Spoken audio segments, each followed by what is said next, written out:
Terima kasih Anda masih bersama kami di Political Show dan kita akan lanjutkan perbincangan kita pada malam hari ini. Saling kunci Cawagup Anies dan potensi munculnya poros alternatif di Pilkada Jakarta. Saya akan kembali lagi ya ke Bang Habib. Tapi sebelum ke Bang Habib saya akan putarkan terlebih dahulu pernyataan dari Mas Anies Baswedan soal katanya mau ketemu sama Pak Prabowo. Mau ngapain ya? Kami tentu membangun komunikasi dengan semua. Dan insya Allah akan bisa bersilaturahmi dengan pimpinan-pimpinan partai politik. Jadi itu adalah sebuah keniscayaan karena ini adalah sebuah proses di mana partai-partai politik pada saat ini sedang mempertimbangkan, menakar, dan kami yang pada saat ini mendapatkan amanat dari PKB tentu akan berkomunikasi, berdiskusi dengan pimpinan-pimpinan partai lain, termasuk nantinya dengan Pak Prabowo, begitu. Nah ini giliran Bang Habib menjawab nih. Bang Habib, kami dengar sudah ada pertemuan antara Mas Anies Baswedan dengan petinggi Partai Gerindra, di mana di situ Mas Anies membawa proposal menawarkan gimana kalau Gerindra jadi cawagup bersama dengan saya. Dan proposal itu akan dibawa dalam pertemuan Mas Anies dengan Pak Prabowo Subianto. Ini nanya untuk klarifikasi. Oh, ini nanya apa klarifikasi? Saya klarifikasi, konfirmasi dan ingin jawaban resmi. Lebih tahu ya. mana daripada saya kasih tahu tanggalnya apa harinya. Silakan. Kita ya. Tahu lah Bang Habib. Kalau karena sesudah itu, tahu, aja. sesudah pertemuan itu terjadi, satu hari kemudian Bang Habibur Rahman sebagai Wakil Ketua Umum Gerindra langsung menyampaikan ke publik bahwa ya kami terbuka bertemu dengan Mas Anies, Pak Prabowo terbuka bertemu dengan Mas Anies. Jadi memang ada ya pertemuan. Jadi yang saya sampaikan itu kan memang apa namanya pattern kami lah, setiap apapun coba aja cek dari dulu. Kita itu selalu ngomong begitu kok. Saya juga ngomong selalu begitu. Karena ketat nih sebagai jubir nih offside dikit kena semprit kan. Ya, terus? Jadi kami selalu ngomong bahwa kami memang, dan memang begitu ya, kami nggak anti dengan siapapun dan kami sangat terbuka untuk ketemu siapapun.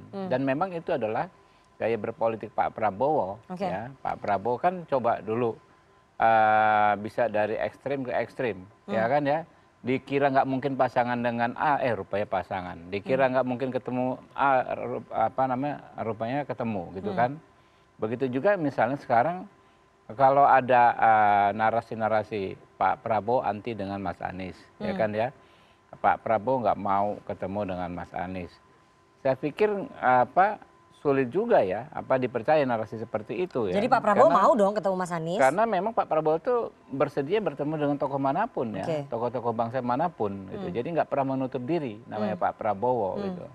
Jadi kalau saya sampaikan kami terbuka ya. Apakah mungkin Pak Prabowo ketemu Mas Anies? Menurut saya sangat-sangat mungkin. Dan itu akan terjadi dalam waktu dekat? Nah itu yang saya nggak bisa pastikan kapan, di mananya itu saya nggak bisa. Dalam waktu dekat. Saya nggak bisa sampaikan ya. Nggak bisa sampaikan berarti nggak dibantah juga ya Bang Habib ya? Saya juga nggak bisa bantah, nggak bisa konfirmasi juga gitu kan. Oke, nanti biarkan waktu yang menjawab berarti. Jadi saya ingin konfirmasi bahwa pertemuan Mas Anies dengan petinggi Gerindra itu sudah terjadi, di mana Mas Anies menawarkan proposal kalau bisa cawagupnya dari Gerindra. Kita nggak tahu ya. Jawabannya nggak tegas gitu loh Bang Habib loh. Ini nggak tahu. Hanya ini tabayun, klarifikasi atau enggak, makanya saya ingin konfirmasi. Nggak mungkin Wakil Ketua Umum nggak tahu, kita aja wartawan tahu kok. Ya saya sampaikan ya apa yang sebenarnya ya. Kita sama sekali tidak ada informasi seperti itu. Tapi kalau misalnya nanti Mas Anies membawa proposal, ini pada minum semua nih kayaknya. Begitu dapat informasi saya nih. Langsung pada minum semua nih kayaknya. Kayaknya nggak ada yang tahu nih pertemuan ini nih. Aduh, seret tuh langsung katanya. Jadi pertanyaan saya, kalau Gerindra atau Pak Prabowo ditawari proposal oleh Mas Anies minta restu ke Pak Prabowo sebagai presiden terpilih, maju Pilgub DKI, terus wakilnya minta dari Gerindra. Sebetulnya kalau untuk maju Pilgub DKI ya, nggak perlu juga Mas Anies minta restu ke Pak Prabowo. Dan Pak Prabowo pun nggak akan pernah menghalangi ya, siapapun wakilnya Mas Anies. Gitu kan, nggak perlu agar direstui wakilnya dari Gerindra. Saya pikir bukan. Nggak perlu juga apa urusannya, kan independen semua. Ya kan? Tapi kalau Gerindra ditawari berpasangan dengan Mas Anies gimana? Ya nanti dipertimbangkan. Ya, silakan oleh pimpinan kami nanti akan dipertimbangkan. Dipertimbangkan ya, berarti nggak menutup pintu ya? Ya saya nggak mengkonfirmasi menutup pintu atau tidak, ya silakan saja ditawarkan. Oke, ini yang sebelah sini kayaknya langsung pada ini baru dapat informasinya atau gimana? Mbak Lulu tahu nggak? Enggak, saya kira kita memang memberi kebebasan kepada Mas Anies. Justru saya sudah mengatakan Mas Anies akan jauh lebih bagus kalau kemudian beliau melakukan komunikasi intensif dengan semua pimpinan partai politik. Karena bagaimanapun Jakarta adalah sentrum, ya kan. Terlepas ada IKN, tapi tetap aja Jakarta akan menjadi pusat dari semua aktivitas baik itu politik, ekonomi dan seterusnya. Apalagi nanti juga akan ada kawasan aglomerasi. Jadi kalau kita berasumsi Mas Anies itu misalkan menang, Pak Prabowo pasti juga punya kepentingan untuk bisa membangun hubungan baik dan sebaliknya. Yaitu kepala daerah Jakarta ini untuk bisa komunikasi dengan bagus dengan presiden. Apalagi udah jelas Pak Prabowo adalah presiden terpilih, kan begitu. Sementara hari ini memang elektabilitas Mas Anies itu juga yang tertinggi dan saya kira nggak akan ada yang merasa Mas Anies ngapain ya kok jalan, enggak, kita tahu itu. Justru kalau Mas Anies ya jalan itu malah kemudian kita juga khawatir yang akan nyalon ini siapa, kan bukan saya. Masa kita yang kemudian harus sangat aktif sementara calonnya sendiri yang kemudian tidak proaktif. Jadi PKB mendorong lah ya kalau Mas Anies berkomunikasi dengan Presiden terpilih Pak Prabowo Subianto supaya nanti tidak ada kesan bahwa ini menjadi Pilpres jilid 2 ya, karena PKB juga nggak mau dong berhadapan dengan Presiden terpilih. Saya kira era ketegangan itu harus mulai diakhirin dan Jakarta harus dilakukan pilkada yang gembira. Ya kan ini harus menjadi perayaan semua dan kita belajarlah dari peristiwa yang dulu banget yang sangat-sangat super tegang dan saya kira ini hal yang berbeda lah ya dan saya kira kita percaya juga lah, misalnya Pak Prabowo juga punya semangat baru. Saya kira beliau pasti juga tidak mesti harus sama kan dengan yang sebelumnya begitu. Maksudnya apa nih? Harus sama dengan yang sebelumnya kenapa emang? Ya saya kira tadi kata Mas Habib akan memberikan semua kesempatan. Gak akan cawe-cawe kalau Pak Prabowo gitu. Ya kan tentu saja akan cawe-cawe kalau itu calonnya dari Gerindra. Tetapi kalau untuk kontestan yang lain saya kira juga nggak akan dihilangin. Nah, saya kira ini harus kita jagalah komitmen itu semua. Jadi untuk menghindari cawe-cawe itu kan lebih baik bahwa Mas Anies berpasangan dengan Gerindra gitu kan? Komunikasi dengan semua pihak termasuk Gerindra kan nggak masalah. Soal pasangan itu kan bagaimana takdir langit itu ditentukan.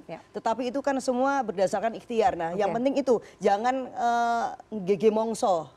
Nah, jadi ini kenapa kemudian penting juga seperti ini gege mongsonya kenapa diarahin ke Kang Pipin? Saya jelasin gege mongso itu jangan gede kepala gitu bahasa beda. Indonesianya. Gege mongso itu cepat-cepat, cepat-cepat ya. Karena memang semua masih dinamis, semua itu lagi adjust satu sama lain. Apalagi kalau kemudian PDIP juga memberikan respon positif, saya kira semua ada waktu untuk saling memberikan kesempatan. Itu penting sekali. PKB oke nih kayaknya kalau Mas Anies berpasangan dengan Gerindra kayaknya ya.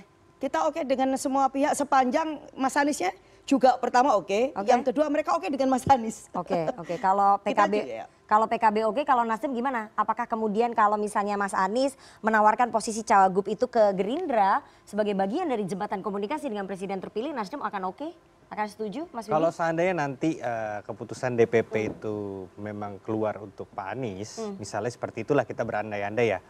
Tentunya bagus juga untuk silaturahim ya antara Pak Anies dengan Pak Prabowo.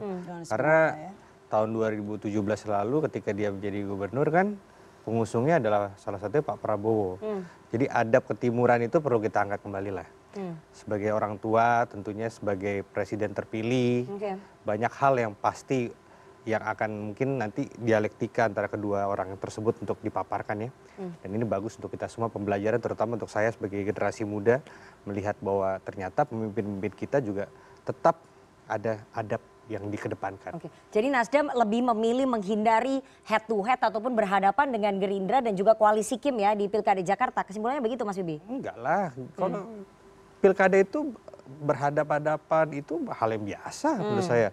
Bahkan hari ini kita di Pilkada Jakarta berhadapan, di Pilkada Jawa Barat kita berkawan, itu kan biasa aja konstelasi Pilkada. Jadi tidak ada saling kucing-kucingan atau kejar-kejaran di situ. Tapi catatannya mungkin itu ya, keterbukaan. Nah, itu mungkin itu penting ya. Apa itu yang terbuka, Bu? Keterbukaan itu misalnya konteksnya kalau kami dengan Mas Anies ya. Jadi kita itu juga terbuka dengan proses, kita memberikan kesempatan untuk komunikasi. Saya kira Mas Anies kalau memang ingin juga didukung oleh PKB, ya kan? Ya tentu juga kemudian proses-proses politik yang beliau bangun itu juga kemudian dikomunikasikan secara terbuka. Berarti Mas Anies belum terbuka ya soal pertemuan dengan petinggi Gerindra gitu ya Mbak Lulu ya. SOP semoga Mas Anies mendengar ini harus lebih terbuka nih ke partai-partai. Supaya mendengarnya bukan dari jurnalis, bukan dari wartawan, tapi harusnya langsung dari Mas Anies. Beliau punya hubungan sangat baik sama Mas Imin. Anda meyakini bahwa Mas Anies sudah menyampaikan pertemuan dengan petinggi Gerindra dengan Caimin? Atau justru Caimin yang menyarankan itu? Bisa juga. Kan Kan katanya politik itu adalah the art of possibility, Oke. ya kan? Oke. Sama halnya kemudian ketika apakah mungkin Mas Anies Oke. itu ketemu sama PDIP kalau dulu itu head to head? Sangat mungkin. Sangat mungkin. Nah, sangat Tapi mungkin. tampaknya Mas Anies lebih mau duluan membuka komunikasi dengan presiden Sudah terpilih bertemu ya? kan Ya. secara virtual dengan Bu Puan lebih dahulu sebelum Ya. dengan Gerindra. Ya, oke. Justru dengan PDIP lebih dahulu. Oke, iya. Ya. PKB Namanya sudah di Rakernas PDIP duluan. Oh, oke. Ya, Mas Bibi, jadi kalau Nasdem nggak masalah kalau misalnya nanti Gerindra jadi cawagupnya Mas Anies.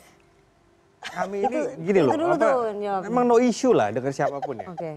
Apalagi kalau dengan partai Bang Habib. Bang Habib ini kan keren gitu loh, salah satu partai pemenang juga di Gerindra di Jakarta. Dengan PKS mantap, dengan PKB mantap. Kalau kita semua sama siapa aja nggak ada masalah. No issue lah, semua kawan. Oke, no issue ya. Kang Pipin ini tampaknya PKB dan juga Nasdem no issue, nggak ada masalah kalau misalnya Mas Anies mau berpasangan dengan Gerindra. Saya atau tidak menjalin mengatakan begitu. Ya.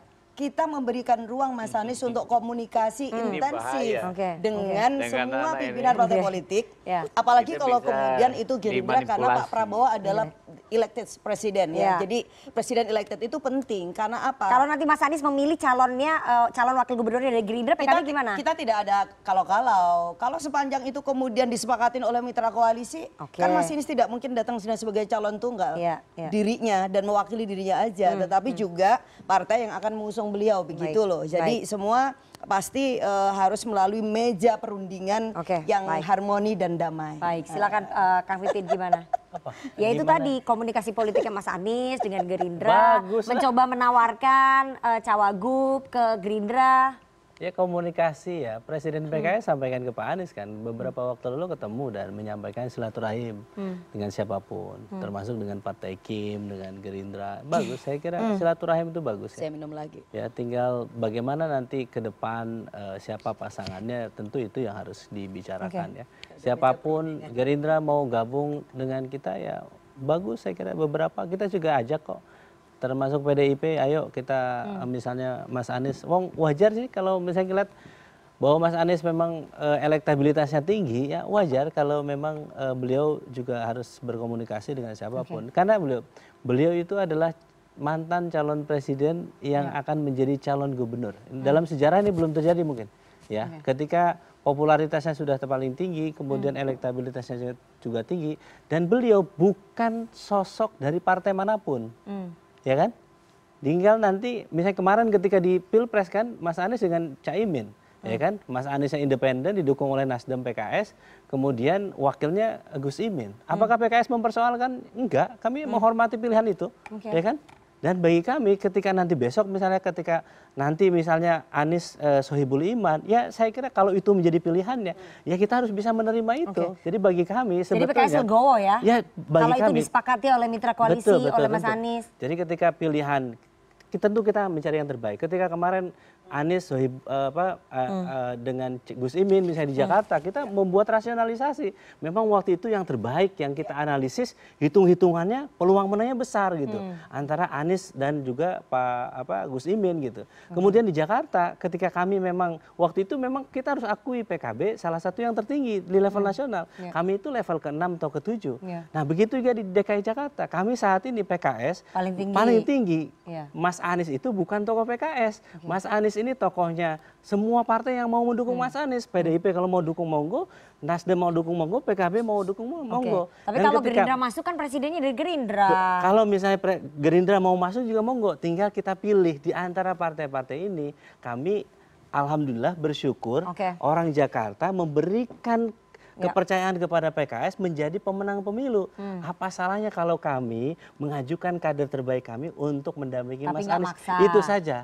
Jadi itu saja. Ya baik, saya mau ke Mas Agung ya. Mas Agung, peluang duet Anies dan juga kader Gerindra ini Anda melihat bahwa ini adalah caranya Mas Anies untuk mendapatkan restu ataupun tidak ingin head to head atau mengulang Pilpres Jilid 2 dengan Gerindra dengan Pak Prabowo? Ya karena memang ada istana efek kalau saya sederhanakan. Kalau di 2017 itu ada 212 efek, sebelumnya ada Jokowi efek. Nah ini ada istana efek yang harus diakomodir karena memang survei Litbang Kompas mengatakan 54,3% kekuatan istana masih berpengaruh besar. Maksudnya efeknya Pak Jokowi Persis. sebesar 54,3%. Dan ada satu presiden lagi, Oke. di mana pilkada berkelindan di sana. ada Presiden Prabowo. Pak Prabowo, Ya, ya, itu efeknya satu. juga besar. Nah, yang kedua, kemunculan Anies berkomunikasi dengan Gerindra ini membuktikan bahwa koalisi Indonesia Maju pun sebenarnya lagi deadlock juga, tapi soal nama siapa cagup yang akan diusung. Kalau di sana siapa nama cawagup yang diusung? Kalau di sini adalah nama Cagup. Oke. Ya, RK atau Anies sekarang misal opsinya. Nah, ketika muncul nama Anies, otomatis ini bisa, saya kemarin dapat informasi bahwa ada deklarasi di Banten bahwa Gerindra dan Golkar berhadap-hadapan. Nah, bisa jadi di Jakarta ini Untuk Pilkada Banten ya? iya, Pilkada Banten di sini bisa terjadi juga, walaupun itu masih panjang waktunya 27 November nanti. Tapi yang jelas ketika ada Mas Anies komunikasi dengan Gerindra ini seperti pucuk dicinta ulam pun tiba gitu. Gerindra butuh sosok cagup. Oke. Dan kemudian sedang Mas Anies, mencari apa? cawagup yang Cawagup. ideal karena Oke. apa, butuh cawagup nasionalis yang merepresentasikan, saya sering bilang Jakarta Utara, Jakarta Barat. Karena kalau Apa tuh? misalkan hanya sebatas basisnya timur, pusat dan selatan dan Pulau Seribu itu nggak cukup merangkum basis-basis nasionalis Jadi itu. utara dan barat itu Iya. menjadi market yang harus diambil oleh Iya, Mas Anies oleh ya? pasangan cawagup yang Iya. bisa merepresentasikan Oke. itu gitu. Nah, kalau memang ini enggak, khawatirnya peluang menangnya tereduksi gitu. Nah, kehadiran Mas Anies ke Gerindra itu sedikit banyak menjawab dan bisa mengulang Pilkada 2017 di mana Gerindra PKS bersama. Oke. Tapi maaf lahir batin ke PKS ini. Bisa jadi bukan kadernya lagi kan Oke. seperti itu. Nah, Oke. ini simulasi lah saya kira. Jadi kalau menurut Mas Agung dengan komposisi duet Mas Anies dengan Pak Sohibul Iman itu tidak akan memperluas ceruk pemilihnya Mas Anies ya? Karena ceruk pemilihnya di situ-situ saja. Ya ini kayak menggarami lautan Oke, gitu. Jadi nggak akan ada ceruk pemilih yang besar pun di endorse dipaksa. Ini bisa beresiko mengurangi kemenangan. Saya nggak setuju ya. Ya. Saya nggak setuju ya analisis itu. Mungkin abang lupa ya bahwa pemilih Jakarta itu lebih rasional. Ya, pemilih Jakarta itu rasional. Ketika melihat sosok yang terbaik, ya yang kita pilihkan bahwa memang punya konten, punya kredibilitas, punya kapasitas, maka rakyat Jakarta akan memilih itu. Kemarin sebenarnya membuktikan ya, ketika misalnya di 2017 begitu ya, kalau kita lihat pertarungan yang sangat luar biasa waktu itu. Jadi dan tidak melihat, menurut kesalahan cara pandangan Anda adalah ketika melihat Pak Anies itu sosok yang Islamis. Jadi kalau Pak Anies itu lebih dekat kemarin itu ke Nasdem sebetulnya, kalau kita lihat ya. Dan memang sisi moderatnya dulu beliau adalah seorang sosok yang mendeklarasikan Nasdem ya, ormas Nasdem gitu ya. Dibandingkan sosok Islamisnya, memang sosok Islamisnya memang ada di PKS. Oke, Jadi di situ sebetulnya yang kita lihat ya. Jadi ketika kita melihat rakyat Jakarta ini memang punya sisi rasionalitas, ketika dipilihkan orang yang punya kompetensi ya, ketika orang yang punya kredibilitas, mereka akan mengakui itu gitu. Oke, silakan Mas Agung. Ya, rasionalitas yang dimaksud di sini ada batas gitu. 212 efek itu kan bisa merepresentasikan Anies Baswedan di sana. Islam perkotaan, konservatif, dan kelas menengah terdidik yang termobilisasi di 212 efek. Nah, saya kira kalau kita ngomong lebih jauh, kalau PKS ini menang besar, Mas Anies pengen menang besar, justru harus membalik itu, merekonsiliasi ini. Supaya apa? Kalau paketnya Anies Sohibul ini bisa membuat orang berpikir kembali ke 2017. Ada ini ada set memori politik di situ. identitas ya. Persis. Isu politik identitas kita yang kalau mau merekonsiliasi dikhawatirkan terulang. Pilkada Oke. Jakarta, Pilpres kita, inilah waktunya. Bagaimana Mas Anies collab sama Gerindra atau Mas Anies sama siapa gitu. Karena Sama PKB? ya bisa juga. Ida Fauzia gitu. misalnya, perempuan. Siapapun lah. Nah, karena ini memperkecil itu dan membuat rememori lagi. Nah, saya hanya ingin mengendorse menangnya besar. Menangnya tebal, nah rangkul semua. Pesannya banyak, bukan hanya elektoral, rekonsiliasi dan lain-lain gitu. Nah, itu yang paling penting yang dalam benak saya itu perlu kita dahulukan. Oke. Seperti itu. Oke. Jadi kalau misalnya Mas Anies ataupun Gerindra bersepakat dan juga partai-partai koalisi ini bersepakat untuk sama-sama maju begitu ya di Pilkada Jakarta, Mas Anies dengan kader Gerindra, artinya susah dong untuk ada calon lain untuk muncul menyaingi ini. Bisa, masih bisa, peluang itu masih terbuka. Misalkan dari poros PDIP ada Dan nama Pak PKB. Andika Perkasa, misalkan Pak Ahok, Bu Risma dan seterusnya. Atau PKS bisa memunculkan poros juga. PKS dengan siapa? Misalkan PDIP, itu luar biasa. Oke. Kalau PKS PDIP bareng ini dahsyat, bisa mengimbangi misalkan Gerindra dengan Anies misalkan. Oke. Ya, maksud saya hal-hal semacam itu penting di politik kita supaya apa? Supaya kohesi sosial kita tidak serta-merta langsung berhadapan-hadapan secara ekstrim. Oke, Bang Habib, ini tadi disampaikan oleh Mas Agung bahwa kalau duetnya Anies dengan kader Gerindra ini adalah bagian dari rekonsiliasi yang mungkin bisa terjadi pasca Pilpres dan mengulang kemenangan besar pada Pilkada Jakarta 2017 duet Gerindra dengan PKS. Gimana? Ya kami menyerap aspirasi, ya, menyerap informasi, menyerap masukan dari masyarakat, termasuk yang barusan disampaikan Mas Agung, kita sampaikan nanti kepada pimpinan kami. Tapi ini mengatasi deadlock nggak bahwa di Kim kan kesulitan ya mencari nama cagup, sementara di sini kesulitan mencari nama cawagup gitu. Jadi sebenarnya ini Sebenarnya menurut saya ya seperti ini kadang-kadang kita overanalysis ya, kita seolah-olah terlalu rumit. Padahal ketika diputuskan pun nggak rumit-rumit amat. Cuma memang ini persoalan keleluasan waktu. Ya waktunya masih lapang sehingga seolah-olah deadlock. Kok sementara di sisi lain memang bulan depan loh Bang. Ada tuntutan dari teman-teman ya, ada keinginan tahuan masyarakat dan lain sebagainya. Siapa gitu kan. Padahal masih waktunya leluasa banget. Kalau di politik itu 1 bulan waktu yang lama banget gitu ya. Hari-hari aja bisa berubah, minggu bisa berubah ya. Jadi menurut saya nggak ada istilah deadlock ya Mbak Nana ya. Kita semua punya opsi, cuma tinggal opsi mana nanti yang bakal terjadi. Kami ini semua nih, Mbak Lulu, Wibi, Pipin, ya saya, sini pasti punya opsi style semua. Nggak bisa ini, nggak bisa ini. Pasti seperti itu. Jadi nggak ada istilah deadlock gitu. Oke, Mbak Wiwi ngomong-ngomong soal poros alternatif tadi sudah disinggung ya oleh Mas Agung ya bahwa sebetulnya bisa PKB memunculkan poros alternatif apalagi sudah ditawarkan oleh PDI Perjuangan, PDIP bersama dengan PKB. Tapi kok calonnya tetap Mas Anies juga atau mungkin ada calon lain? Ya, karena memang PDIP juga memiliki ketertarikan kepada Mas Anies. Sebenarnya ini kan tidak ada faktor tunggal ya. Apakah faktor tunggal itu misalkan kami atau Mas Anies? Karena Mas Anies bisa saja dia juga bukan satu-satunya faktor. Karena bisa juga dipengaruhi oleh kami atau kemudian yang lain. Nah, kalau bicara tentang alternatif calon, konteksnya kami memang masih punya calon untuk calon gubernur. Walaupun kita punya sederet nama juga kalau dibilang calon-calon yang juga cukup mumpuni seperti kita bilang di PKB kita punya loh orang yang punya rekam jejak sangat panjang di politik. Dia perempuan pula. Yang saya bilang tadi kita harus sebut nama Ibu Ida Fauzia misalnya. Dia masih sangat muda umurnya. Dia menteri, dia DPR terpilih 4 atau 5 periode dan sekarang terpilih lagi di Dapil Jakarta. Dimanapun ditempatkan dia selalu membangun cerita sukses. Dan saya kira itu juga satu pilihan yang sangat benar ya sebagai calon apapun. Walaupun kalau kepentingan kita memunculkan kader sebagai calon gubernur, dulu kita juga bilang Bu Ida sangat layak untuk kita calonkan. Namun demikian kan ada aspirasi yang dibangun dari bawah dan itu kita hargain ketika DPW DKI Jakarta memunculkan Mas Anies. Karena hubungan yang sangat lama ketika beliau jadi gubernur itu juga bagus. Oke, kita tampung, kita resapin dan apalagi ya harus diakuin kan ada hubungan sentimental, emosional yang terbangun baik dengan ketua umum kita. Jadi itu yang mempercepat proses-proses penerimaan ya Mas Anies untuk bisa kembali running di Pilgub Jakarta. Nah, untuk kemudian calon wakil gubernur itu yang sebenarnya memang kita komunikasikan dan kita sangat terbuka kepada siapapun. Apakah misalnya seorang seperti Ida Fauzia itu diterima oleh PDIP? Kapan hari PDIP juga bilang Ida Fauzia tentu juga bukan sosok yang tidak menarik karena dengan rekam jejaknya yang bagus gitu ya kan. Kemudian di PDIP juga punya tadi ada mungkin Pak Andika, Pak Ahok atau Ido Bu Risma, PKS juga ada Mas Sohibul atau kemudian ada Mas Saroni. Nah, inilah yang kita butuhkan meja besar itu. Jadi kalau misalnya PDI Perjuangan menawarkan membentuk poros alternatif dengan PKB sebagai cawagupnya misalnya pasangannya antara Andika Perkasa dengan Ida Fauzia, PKB gimana? Kita pasti akan mendengarkan yang mengusulkan lagi.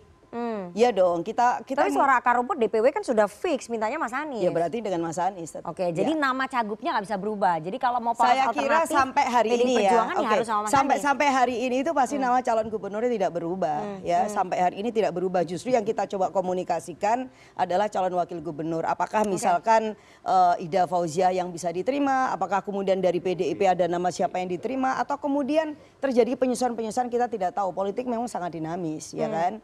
Itu yang kita bilang bahwa ada beberapa faktor variabel yang memang pasti saling mempengaruhi satu sama lain. Mas Anies kita beri kesempatan untuk komunikasi biar juga level penerimaannya juga tinggi bukan hanya di PKB. atau kemudian dengan PKS, karena kita tidak menginginkan hanya dengan PKB PKS, misalnya begitu. Apalagi kalau syaratnya harga mati, berarti kita bukan Tapi katanya bukan lagi kayaknya nggak harga mati nih dari tadi. Ternyata nggak jadi harga Nggak mati. jadi harga mati nih Soalnya hari kita ini. khawatirkan kalau harga mati, kemudian kita bikin poros baru, tapi kemudian nggak ada PKS kan nggak lucu. Iya, Kita jadi kan tetap berharap inginnya bersama dengan PKS ya, dong. kita tidak ingin Mengulang. saling meninggalkan, ya oke, kan? koalisi Kita malah perubahan. ingin memperbesar, ngapain harus mempersempit? Oke, memperbesar tuh gitu. kuncinya, berarti PKB nggak masalah Iya. kalau ada dari Kim ke sini ya. Kim ditarik masuk gitu, Ya, monggo atau aja. mungkin dari Ya, sini welcome. bergabung Ya. gitu. Kita akan tanya bagaimana teman-teman mahasiswa melihat konstelasi di Pilkada Jakarta. Apakah mereka bosan dengan calonnya itu-itu saja atau mereka berharap bahwa partai-partai ini bisa memunculkan nama lain? Kita harus jeda terlebih dahulu, jangan kemana-mana, tetap bersama kami di Political Show. Terima kasih.